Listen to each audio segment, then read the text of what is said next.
안녕하십니까. 공병호TV의 공병호입니다. 2019년 12월 8일 일요일 방송입니다. 폴란드 정부는 원전 6기를 건설할 계획을 갖고 있습니다. 원전 수주전에서 한국은 정성일 산업통신자원부 차관을 바르샤바로 파견해서 신규 원전 지원에 나서고 있습니다. 그냥 우리도 손을 놓고 있는 것이 아니라 노력하고 있습니다 라는 그런 메시지를 국민들에게 발신하기 위한 것이 아니겠느냐, 그런 생각을 하지 않을 수 없습니다. 미국은 트럼프 대통령까지 나섰습니다. 지난 6월 트럼프 대통령은 안제이 두다 폴란드 대통령과 정상회담을 갖고 에너지 분야에서 미국과 폴란드가 협력을 대폭 강화하겠다, 이런 방침을 밝힌 바가 있습니다. 11월에는 릭 페리 미국 에너지부 장관이 수주 지원을 위해서 바르샤바를 방문했습니다. 한국은 차관이, 미국은 대통령과 장관이 나섰습니다. 12월 5일 날 폴란드의 바르샤바의 한 호텔에서는 폴란드의 에너지부와 외교부, 폴란드 전력공사 등 100여 명이 참석한 가운데 한국형 원전 수출 세일즈 세미나가 열렸습니다. 한수원이 주관했습니다. 그러나 한국 정부가 탈원전 정책 기조를 갖고 있는 상태에서 한국형 원전 세일즈 전선은 마치 붕괴된 털이 지난 바닷가와 비슷한 그런 분위기입니다.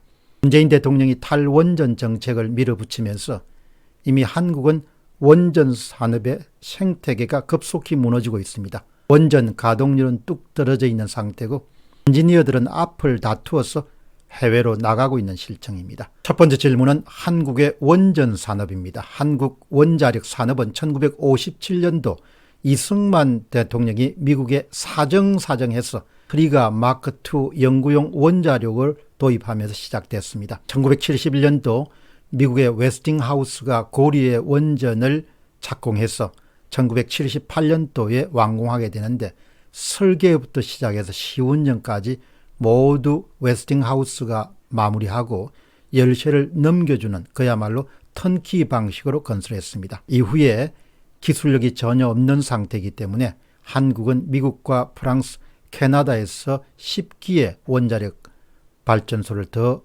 착공했습니다. 원자력 수입국은 수출국이 요구하는 것에 휘둘릴 수밖에 없습니다.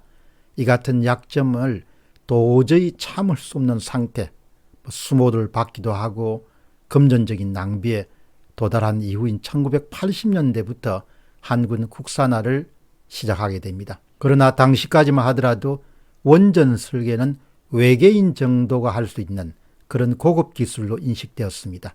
한국형 원전은 그야말로 무에서유를 만든 창조이고 60년간 엔지니어들의 투혼이 담긴 대작품입니다. 해방 이후 지금까지 원전을 건설하고 원자력 기술을 보호하는 측면에서 좌파 정부나 우파 정부나 가리지 않았습니다. 평생 반핵을 외쳤던 김대중과 노무현 대통령도 재임 중에 각각 4기의 원자력 발전소를 건설했습니다. 그러나 한국의 원전 역사상 문재인 정부만 유일하게 탈원전으로 원전 산업 기반 자체를 무너뜨리고 있습니다. 문 대통령은 취임한 지 한 달 만인 2017년 6월 19일 탈원전을 선언하고 많은 반대에도 불구하고 이를 밀어붙였습니다. 단 한 번도 국민들에게 왜 자신이 에너지 정책을 대전환해서 탈원전을 선택했는가를 소상하게 설명한 적이 없습니다. 시중에는 대통령이 판도라라는 그런 원전 사고 영화를 보고 원전 사고에 대한 걱정 때문에 탈원전 정책을 급하게 추진하게 되었다는 소문이 무성할 뿐입니다. 이것이 사실이라면 이것은 그야말로 무지함의 극치라고 볼 수 있습니다. 지금까지 전 세계적으로 3건의 대형 원전 사고가 있었습니다. 후쿠시마 원전 사고와 체르노빌 원전 사고는 비등수형 원전입니다. 반면에 미국의 스리마일 아일랜드 사고는 가압수형 원전에서 발생했습니다.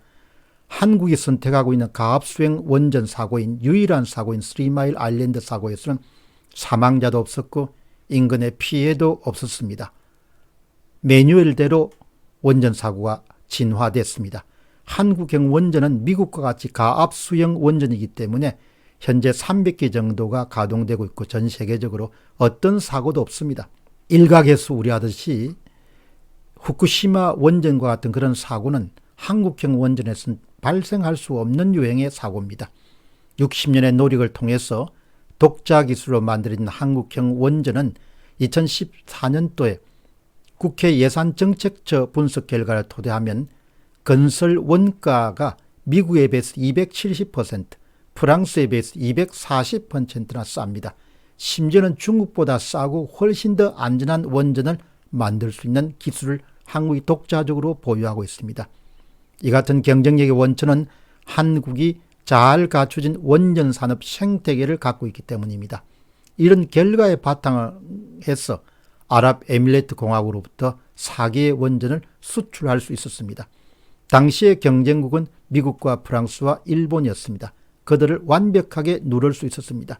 미국에 쟁쟁하였던 웨스팅하우스가 무대에서 사라지게 된 큰 원인은 미국이 국내에서 원전 건설을 중단하였기 때문입니다.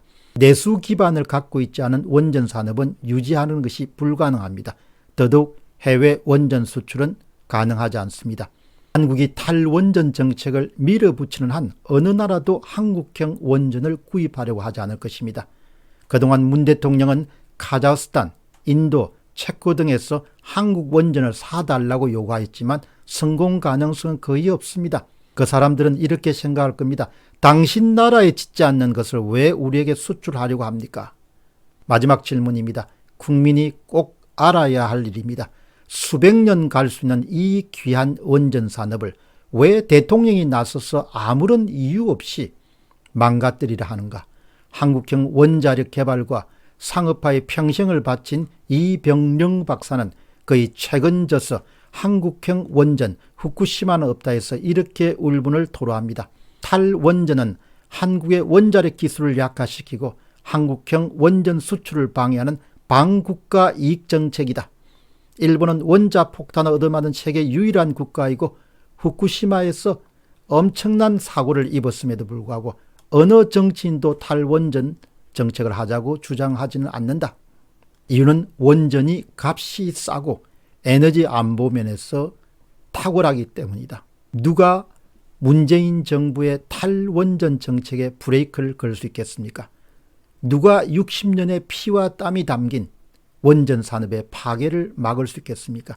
누가 이 무도하고 무지하고 이해할 수 없는 정책을 막을 수 있겠습니까? 국민 여러분들이 생업과 원자력 발전과 전혀 관계가 없더라도 관심을 가지시고 기사도 읽으시고 또 우리가 를 통해서 탈원전 정책을 시도하는 정부를 판단할 수 있어야 될 것입니다. 공병호 TV의 공병호였습니다.